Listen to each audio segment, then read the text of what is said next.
Thank you very much, Tom and Mihal, for the opportunity to speak here today. When our students come into the design studio at SAL, the School of Architecture, we tell them two things. We tell them, this is a space, this studio, this is a space of doubt. This is not a space of answers. This is a space of questions. This is a space of experimentation. This is a laboratory.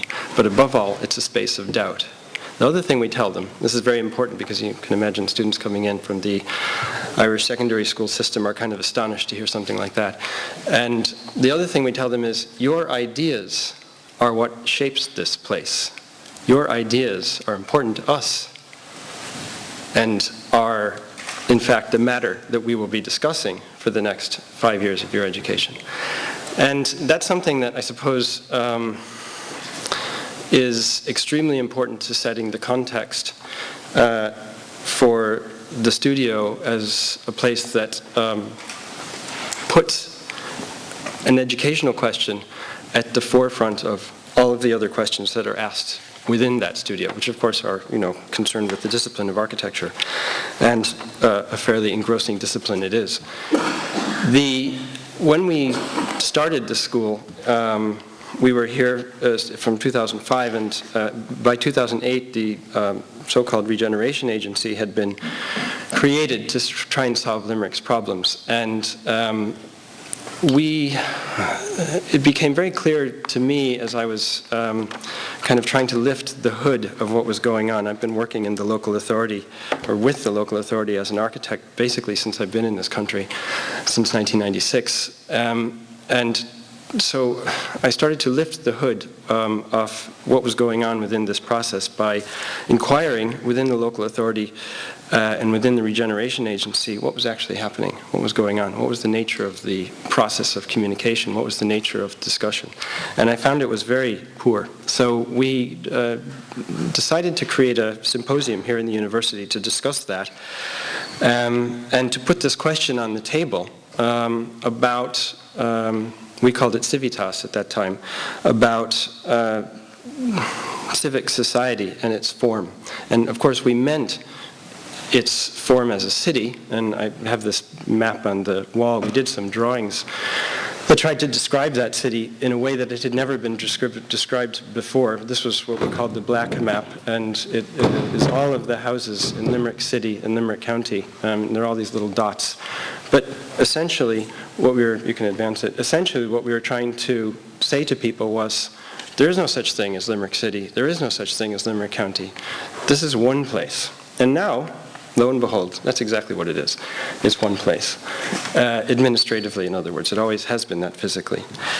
And this was kind of a watershed moment in terms of, I guess, what we felt the power of our actions, and in particular our drawings and our method of representing things could be, because we're showing these drawings to people who, you can advance it again, this is all the roads in Limerick County.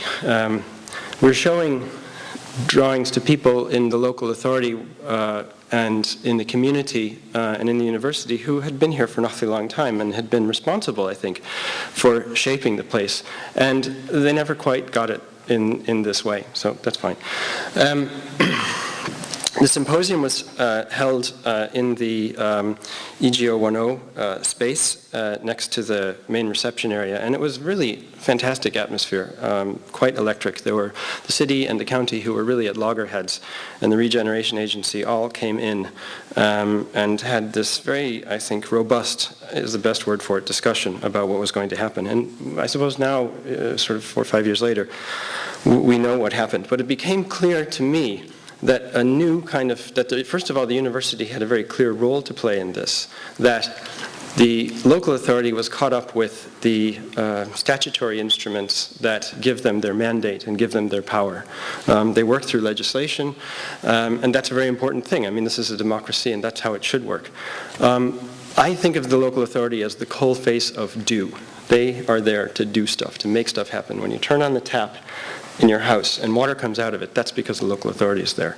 When you drive down the road and you don't run into somebody coming the other way, that's because the local authority has sorted out the roads. So this is extremely important.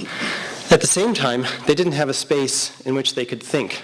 There was no, and when I say think, I mean think very pragmatically. I think that the relationship that most local authorities or governance instruments have to universities is somewhat distant. In other words, research is done and carried out at some kind of arm's length for particular purposes, and this is very much how I saw it working.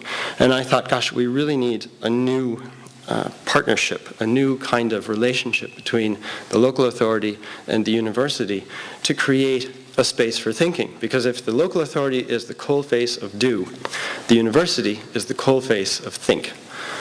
So what if we put these things together in some kind of a new, call it constellation?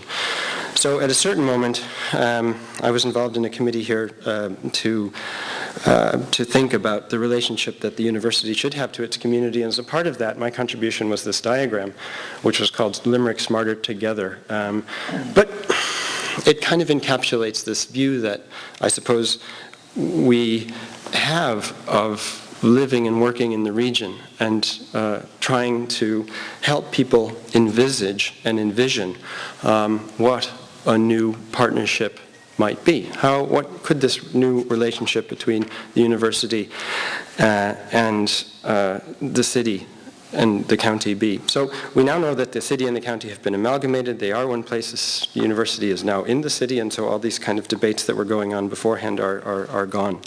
And as a part of this process, we were working with the city and county to apply for this Department of Transportation sponsored project called Smarter Travel. And I'm going to show you something, a little bit of that project, because I think it is a very clear articulation of both the possibility and the issues and problems that arise when you actually really try to rethink our institutional arrangements, as Ruth was just telling us about the importance of doing that.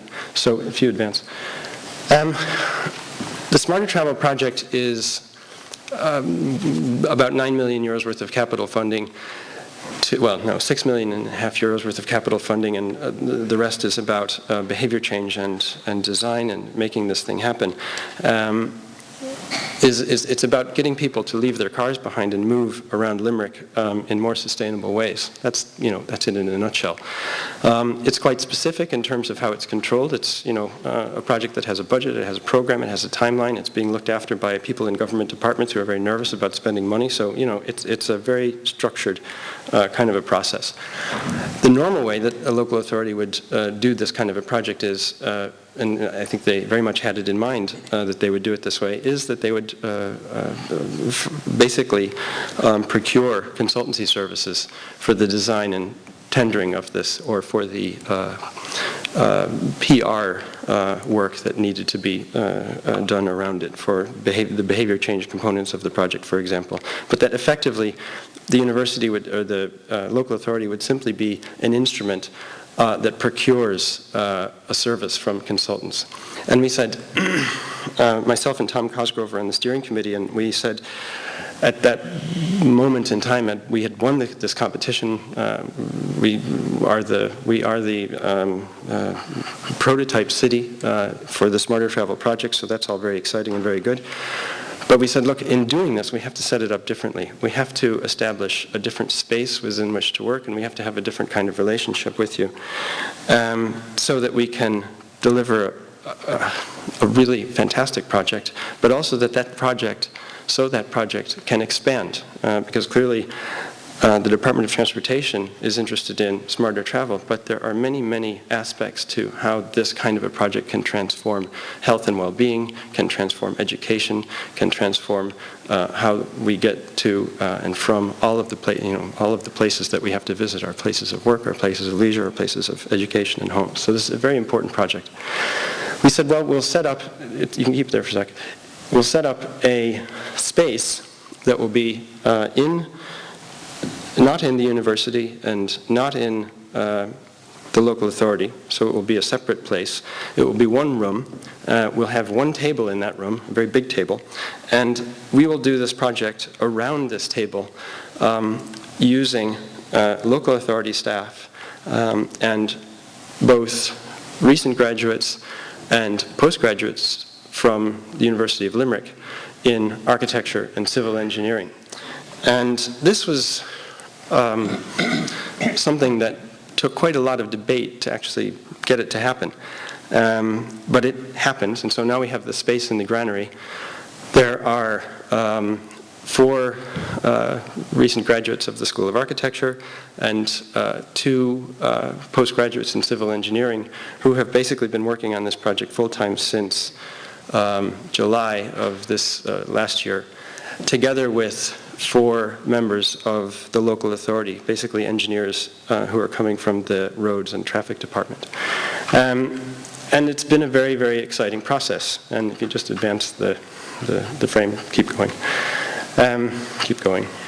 So we set it up in this room, keep going, and you can see people sort of sitting around and discussing things around this table. It was all done on a space that they had. It wasn't something that we had specially fitted out. It's pretty basic, keep going.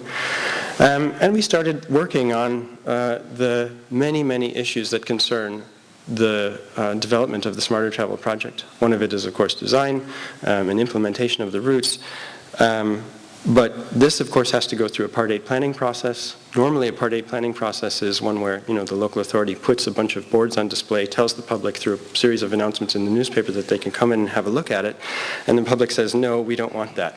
We said, oh, okay, that's not very helpful, so let's do this differently. So we set up a bunch of kiosks. We got a bunch of kind of blue Limerick Smarter Travel t-shirts, and all of our UL graduates, if you keep flipping ahead there, keep going. Keep going. All of our UL graduates went out, and these are all images that we had done. There's some of them. There's Marion, Alan, Ashling, and Kay. Keep going. We set up these little kiosks. This one's in Corbally, where we invited people in to tell them about the project, to find out about the history of the place, to get local knowledge. And if you keep going, what was really interesting was, people were looking at these young UL graduates, bright, shiny, enthusiastic people, to say the least, super charged with the task that they had to do. And they thought, gosh, this isn't my father's local authority or my mother's local authority. This is a new thing. And they didn't recognize it, and they still don't recognize it. And that's a kind of a wonderful thing. So the Part 8 process has been completely, let's say, uprooted by this. The other, we've been very involved with the Green Schools program. And this is a group of school kids in St. Bridget's Elementary School that we went to just I got these photographs this morning, actually.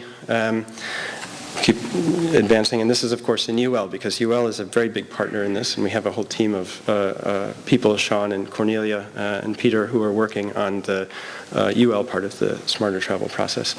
We had a visit from the minister the other day, and Alan Shatter, I believe, and he came in and said, gosh, this is just like The Wire. It's this kind of group that's been set up to kind of sort out this problem. And that's pretty much how we've tried to approach it. It has to be this sort of slightly surreptitious, but also very ambitious place that's trying to sort out a very big problem. The problem is smarter travel, yes.